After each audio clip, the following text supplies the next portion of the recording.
Hello, नमस्कार dear student, welcome to success career. आज हम इस वीडियो में बात करने जा रहे हैं यूपीपीसीएल की जो वैकेंसी आई है टेक्नीशियन के लिए। ठीक है, टेक्नीशियन के लिए जो इलेक्ट्रिकल से किए हैं आईटीआई वगैरह वो भर सकते हैं। तो देखिए, यूपीपीसीएल यानी कि Uttar Pradesh power corporation limited ने अपनी विज्ञप्ति जारी कर दी है, नोटिफिकेशन आउट कर दिया है। और इस वीडियो में हम बात करेंगे कि कुल पदों की संख्या कितनी है, चयन प्रक्रिया कैसे होगी, सीबीटी या लिखित, कट ऑफ इसके क्या जाएंगे, और इम्पोर्टेंट डेट क्या है, और सिलेबस क्या है, परीक्षा कैसी होगी, टेक्नीशियन की सैलरी कितनी होगी, अनिवार्य शैक्षिक योग्यता कितनी होगी, ये सारी बातें हम इस वीडियो में जानेंगे। और इसके लिए आयु सीमा क्या होनी चाहिए, दूसरे राज्य के अभ्यर्थी इस फॉर्म को भर सकते हैं कि नहीं, डॉक्यूमेंट वेरिफिकेशन में डॉक्यूमेंट कौन कौन से लगेगा, और डॉक्यूमेंट वेरिफिकेशन में जो डॉक्यूमेंट लगने वाला है उसमें थोड़ी चेंजेज आई है कि 31/7/2017 से पहले का डॉक्यूमेंट नहीं होना चाहिए, इसके बाद का होना चाहिए। तो ये सारी डिटेल फैक्ट हम इस वीडियो में बताएंगे, आप लास्ट तक बने रहिए। सारे इंपॉर्टेंट फैक्ट को मैं इस वीडियो में डिस्कस करूंगा जो आपको एग्जाम से पहले जान लेने चाहिए। नहीं तो हो सकता है आपके सिलेक्शन के बाद डॉक्यूमेंट वेरिफिकेशन या किसी एक अन्य रीजन से रुक जाएगा तो आप बहुत अफसोस करेंगे। तो इस वीडियो को लास्ट तक देखें। देखिए, दिया है कि जो कुल पदों की संख्या है वो टोटल जोड़ेंगे हम लोग तो अनारक्षित यानी जनरल वालों को 245, ओबीसी के लिए 164, और एसटी एससी वालों को 127/12 है, और आर्थिक रूप से कमजोर सामान्य वर्ग के लिए 60 है। इन सभी को अगर हम जोड़ रहे हैं तो टोटल हमारी वैकेंसी कितनी हो जा रही है, 608। 608 वैकेंसी यूपीपीसीएल टेक्नीशियन ट्रेड के लिए आया हुआ है। तो ये आपके लिए बहुत ही अच्छा मौका है, सुनहरा मौका है। 608 पिछले वर्ष की अपेक्षा काफ़ी ज़्यादा वैकेंसियाँ हैं। ठीक है, अब हम चलते हैं और देखिए, दिया है। अब हम वेतन की बात कर रहे हैं। वेतन के कितनी मिलेंगी, तो वेतन आपको अंतर्गत मैट्रिक्स लेवल लेवल 4 है, 27,200 एवं अन्य भत्ते कारपोरेशन में लागू नियमानुसार दे होंगे, यानी कि 27,200 रुपये आपको हाथ में मिलेंगे, और जो कारपोरेशन द्वारा भत्ते मिलेंगे वो मिलेंगे। और लिखित परीक्षा कैसे होगी, सीबीटी के रूप में होगी। देखिए, विज्ञप्ति पद पर आवेदक की संख्या अधिक होने की स्थिति में ऑनलाइन परीक्षा सीबीटी एक से अधिक पालियों दिवसों में कराई जाएगी, यानी कि सीबीटी होगा, आपका परीक्षा सीबीटी होगा। अधिक मात्रा में अगर स्टूडेंट फार्म भर दे रहे हैं तो 1 से 2 दिन या कई दिन में भी परीक्षा कराई जा सकती है। ठीक, अब अनिवार्य शैक्षिक योग्यता कितनी होनी चाहिए, यानी कि आपका क्वालिफिकेशन कितना होना चाहिए, तो क्वालिफिकेशन में माध्यमिक शिक्षा परिषद उत्तर प्रदेश की हाई स्कूल या समकक्ष परीक्षा विज्ञान एवं गणित विषय में उत्तीर्ण होने के साथ साथ, ठीक है, हाई स्कूल उत्तीर्ण होने का मतलब 10वीं होने के साथ साथ छात्र के रूप में निम्नलिखित ट्रेडों में से किसी एक ट्रेड में द्विवर्षीय या अखिलेश भारतीय तथा राज्य व्यवसायिक प्रमाण पत्र यानी कि एनसीवीटी या एससीवीटी दोनों में से कोई भी होगा तो काम हो जाएगा, का होना आवश्यक है। आप या तो आप 2 वर्ष का इलेक्ट्रिशियन किए हैं या इलेक्ट्रिकल किए हैं या इलेक्ट्रिकल कौशल विकास के अंतर्गत विद्युत वितरण द्वारा किए हैं तो आप अप्लाई कर सकते हैं। आप शैक्षिक योग्यता है कि आप अप्लाई कर सकते हैं यूपीपीसीएल टेक्नीशियन ट्रेड के लिए। अब आयु सीमा की बात करें तो आयु सीमा आपकी न्यूनतम 18 वर्ष और अधिकतम 40 वर्ष होना चाहिए। कितने तारीख को, 1/1/2020 तक 18 वर्ष पूरे होने चाहिए। आयु सीमा में आपको छूट दिया जाएगा अगर आप अनुसूचित जाति, अनुसूचित जनजाति और अन्य पिछड़ा वर्ग से हैं, या स्वतंत्रता संग्राम सेनानी आश्रित स्वतंत्रता संग्राम सेनानी आश्रित उत्तर प्रदेश के अगर मूल निवासी हैं आप लोग, तो ऐसे अभ्यर्थियों को अधिकतम 5 वर्ष की छूट मिलेगी। अगर भूतपूर्व सैनिक हैं, उत्तर प्रदेश शासनादेश के परिभाष जिन्होंने सेना में कम से कम 5 वर्ष की सेवा की हो, उनको द्वारा सेना में की गई पूर्ण वर्षों की सेवा की अवधि में 3 वर्ष जोड़ते हुए अधिकतम 5 वर्ष की छूट का अनुमन्य होगा। अब बात करेंगे हम, देखिए, अप्रेंटिसशिप एक्ट का। तो अप्रेंटिसशिप अगर आप किए हैं तो उसमें भी आपकी आयु सीमा की छूट मिलेगी। अगर अप्रेंटिस प्राप्त अभ्यर्थी जो हैं निर्धारित आयु से अधिक होने की दशा में उन्हें प्रशिक्षण अवधि की सीमा तक अधिकतम 2 वर्ष की अधिकतम आयु सीमा में शिथिलता अनुमन्य होगी ना, यानी कि 2 साल की अगर अप्रेंटिस किए हैं तो छूट मिल सकता है।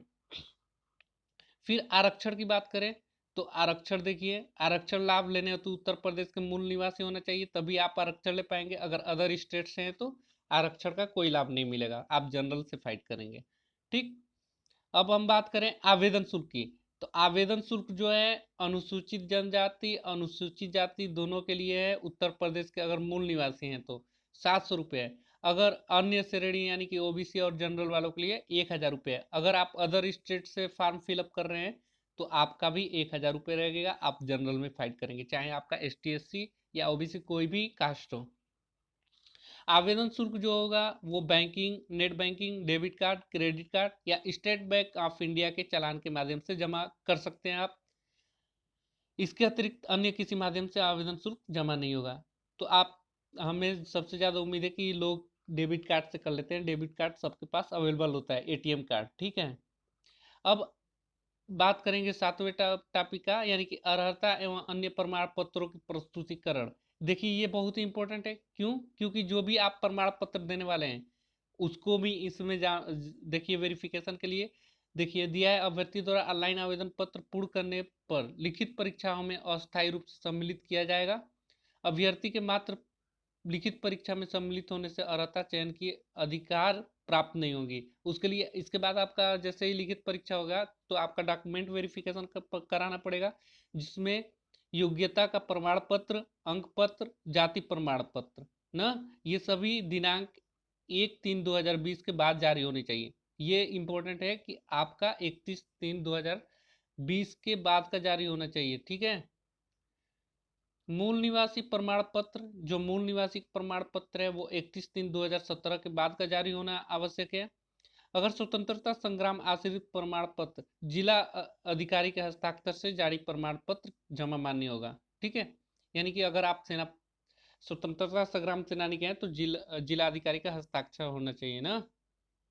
अब हम बात करेंगे शार्ट लिस्ट अभ्यर्थियों की अर्हता संबंधी अभिलेखों की प्रथम चरणीय जांच में सम्मिलित होना अनिवार्य है। यानी कि प्रथम में आपको शार्ट लिस्ट होना अनिवार्य है। अनापत्ति, अगर आप अनापत्ति दिया है 8वां की, अनापत्ति क्या है? अनापत्ति है अगर आप कहीं सरकारी या अर्ध सरकारी विभाग में कार्य कर रहे होंगे तो वहां से नियुक्ति के समय, यानी कि जब UPPCL में आपका सिलेक्शन हो जाएगा तो वहां पे अनापत्ति प्रमाण पत्र आपको मांगकर लाके जमा करना होगा। क्योंकि आपकी आपत्ति कोई नहीं है, आप जॉब कर सकते हैं, इसलिए अनापत्ति पत्र भी लगेगा जो जॉब कर रहे हैं सरकारी या अर्ध सरकारी में।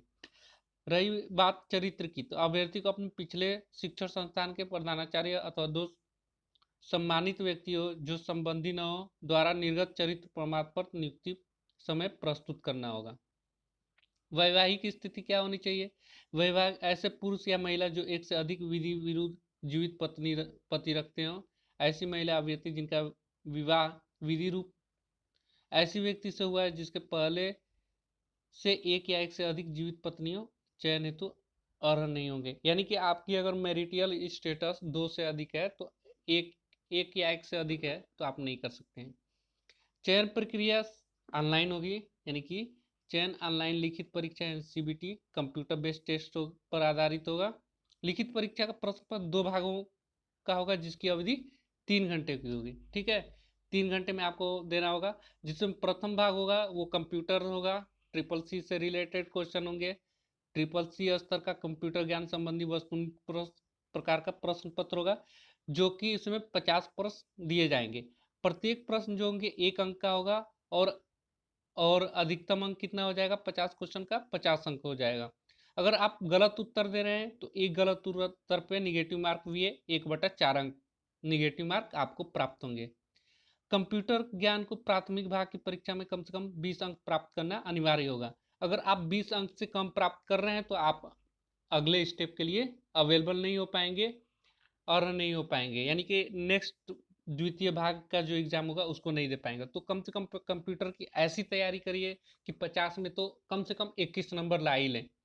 ये मेरिट लिस्ट में नहीं जुटेगा। जो कंप्यूटर वाली भाग है ना, देखिए यहाँ पे कंप्यूटर ज्ञान के प्रथम भाग में अर्जित अंक श्रेष्ठ है, यानी कि मेरिट निर्धारण हेतु जोड़े नहीं जाएंगे। तो सिर्फ आपको क्वालिफाई करना है कंप्यूटर को, तो आप थोड़ा कंप्यूटर पे ध्यान दे लीजिए, 50 में कम से कम 21-22 नंबर आ जाए। जो आपका मेरिट लिस्ट में जुटेगा वो द्वितीय भाग होगा। द्वितीय भाग में क्या आएंगे? देखिए द्वितीय भाग में जो आएगा, द्वितीय भाग में निम्नांकित पाठ्यक्रम से संबंधित वस्तुनिष्ठ प्रकार का प्रश्न पत्र होंगे जिनके अधिकतम अंक सम्मुख अंकित है। पहला जो अंकित है, प्रत्येक अंक जो होगा 1 अंक का होगा एवं गलत उत्तर पे 1/4 निगेटिव मार्क प्रदान किए जाएंगे। तो जो सिलेबस आपका द्वितीय भाग में है वो है सामान्य अध्ययन एवं तर्क विज्ञान यानी कि रीजनिंग। प्रश्नों की संख्या होगी 20। 1 अंक का एक का प्रश्न है तो ये अधिकतम संख्या कितनी हो जाएगी, 20। ऐसे ही सामान्य हिंदी है, हाई स्कूल सामान्य स्तर का, हाई स्कूल लेवल का 15 नंबर का है, यानी कि प्रश्नों की संख्या 15 है और अधिकतम 15 अंक। अंग्रेजी पूछा जाएगा आपका 15 अंक का, जो हाई स्कूल लेवल का होगा 15 अंक का होगा और 15 प्रश्न होंगे। और तकनीशियन विषय ज्ञान यानी कि आपकी जो ट्रेड है उससे आपका 150 अंक का पूछा जाएगा, यानी कि टोटल 150 अंक, 150 नंबर का 150 प्रश्न। तो टोटल आपका कुल प्रश्न कितने हो जाएंगे, 200, यानी कि 200 नंबर के हो जाएंगे और प्रश्नों की संख्या 200 हो जाएगी। तो नोट जो है चयनित द्वितीय भाग की परीक्षा में कम से कम आपका 33.5% अंक प्राप्त करना अनिवार्य होगा।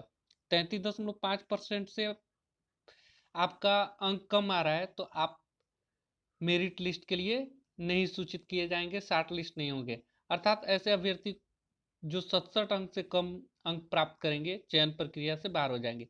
33.5% निकाला जाए 200 का तो वो 67 अंक होता है ना, 200 अंक का है तो 200 में 33.5% निकालेंगे तो 70 अंक से कम होगा तो आप चयन प्रक्रिया से बाहर हो जाएंगे।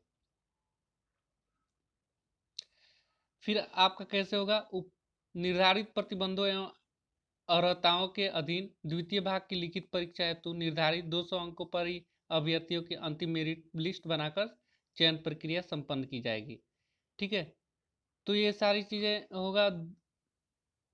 200 अंकों की परीक्षा में 2 या 2 से अधिक अभ्यर्थियों को समान अंक पाने की स्थिति में उस अभ्यर्थी का नाम ज्येष्ठा यानी कि पहले लिया जाएगा, सूची में ऊपर रहेगा, जिसके द्वारा अप्रेंटिसशिप की गई है। एक से अधिक अप्रेंटिसशिप के अभ्यर्थी पात्र हैं। जो अधिक उम्र के अभ्यर्थी हैं वरीयता दी जाएगी। तो जब मान लीजिए कि 200 में आपका 180 नंबर आया है, दूसरे का भी 180 नंबर आया है, तो जो अप्रेंटिसशिप किया है उसको पहले वरीयता दी जाएगी ना, तो इसका फायदा है। या मान लीजिए कि 180 नंबर आपका है, 180 नंबर किसी और का है, आप उम्र में बड़े हैं तो आपको पहले वरीयता दी जाएगी। फिर परीक्षा से संबंधित अन्य ऐसे बिंदु जिनका इस नियमावली में कोई उल्लेख नहीं है के संबंध में निर्णय लेने का अधिकार अध्यक्ष विद्युत सेवा आयोग को प्राप्त होगा। तो ये सारी थी परीक्षा स्थान। आप देख सकते हैं, आप परीक्षा स्थान में लखनऊ, बरेली, गाजियाबाद, नोएडा, गोरखपुर, वाराणसी, मेरठ, कानपुर शहरों में होगी, कर सकते हैं। अभ्यर्थी की संख्या के आधार पर विशेष परिचय परीक्षा का स्थान को बदला एवं घटाया बढ़ाया जा सकता है। आवेदन कैसे करेंगे, सबसे पहले आपको www.uppcl.org को खोलना होगा और apply online against advertisement number 03 BSA 2020 technician electrical for the post of technician electrical पर क्लिक करेंगे तथा खुलने वाले नए टैब पर हाउ टू अप्लाई क्लिक कर प्रक्रिया को भली भांति समझ लेंगे। उसके बाद आवेदन पत्र को निर्देशानुसार पूर्ण करेंगे और अभ्यर्थी को सुझाव दिया जाता है कि अपना रजिस्टर्ड ईमेल और मोबाइल नंबर अंतिम परीक्षा फल आने तक सजीव रखें, यानी कि एकदम पास में रखें, भूलने न दें। परीक्षा संबंधी महत्वपूर्ण सूचना इन्हीं के माध्यम से प्रेषित किए जाएंगे। एडमिट कार्ड जो है इसी पे अवेलेबल हो जाएगा, इसी साइट पे अवेलेबल होगा, डाउनलोड यहीं से करेंगे, इसी वेबसाइट से। पारदर्शिता के लिए आपको जो प्रश्न पत्र सहित हल परीक्षा समाप्ति से यथासंभव 2 दिन के अंदर विभागीय वेबसाइट पर अपलोड कर दिया जाएगा। ठीक है, तो जो आपके आंसर की हैं 2 दिन के अंदर ही विभागीय वेबसाइट पर अपलोड कर दिया जाएगा। और आप अपलोड की तिथि से 3 दिन तक समय साक्ष्य सहित आपत्ति दर्ज कराने हेतु उपलब्ध कराया जाएगा, यानी कि 3 दिन तक आप 2 दिन के बाद आपका आंसर की अपलोड हो जाएगा, उसमें ऑब्जेक्शन जो होगा आप 3 दिन के अंदर कर सकते हैं।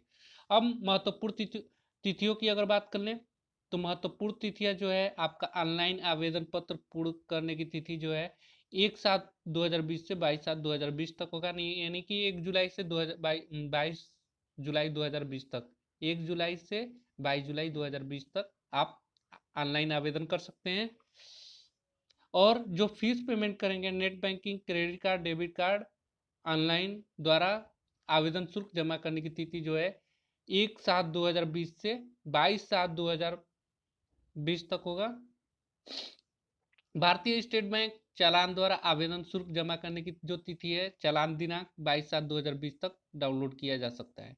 यानी कि देखिए, जो स्टेट बैंक का चालान है वो 2 दिन अधिक मिलेगा, 1/7/2020 से 24/7/2020 तक। परीक्षा की संभावित अवधि जो है अगस्त 2020 तक द्वितीय सप्ताह में होने की संभावना है। तो ये सारे महत्वपूर्ण डेट थे, इसको स्क्रीनशॉट करके आप रख लीजिए और सिलेबस को स्क्रीनशॉट करके रख लीजिए। और दे रहा है किसी भी प्रकार की विवादित स्थिति में न्याय क्षेत्र केवल लखनऊ होगा, यानी कि आपकी कोई भी विवाद होगी तो लखनऊ कोर्ट से सुनवाई होगा। तो ये सारे इंपॉर्टेंट फैक्ट थे जो मैंने आपको बताया। हमें उम्मीद है कि ये वीडियो आपको पसंद आया होगा, तो आप पसंद आया होगा तो प्लीज़ लाइक कर दीजिए, चैनल पे नए होंगे तो सब्सक्राइब कर दीजिए और दोस्तों को ज़्यादा से ज़्यादा शेयर करिए कि उनको भी पता चले कि यूपीपीसीएल इलेक्ट्रीशियन ट्रेड के लिए वैकेंसी आया हुआ है। देखिए, उसके बाद नॉर्मलाइजेशन का मेथड जो है ये रहेगा आपका, यानी कि नॉर्मलाइजेशन से ही आपके सिलेक्शन होंगी। तो सारे इंपॉर्टेंट फैक्ट को मैंने डिस्कस कर दिया है। Okay, thanks for watching.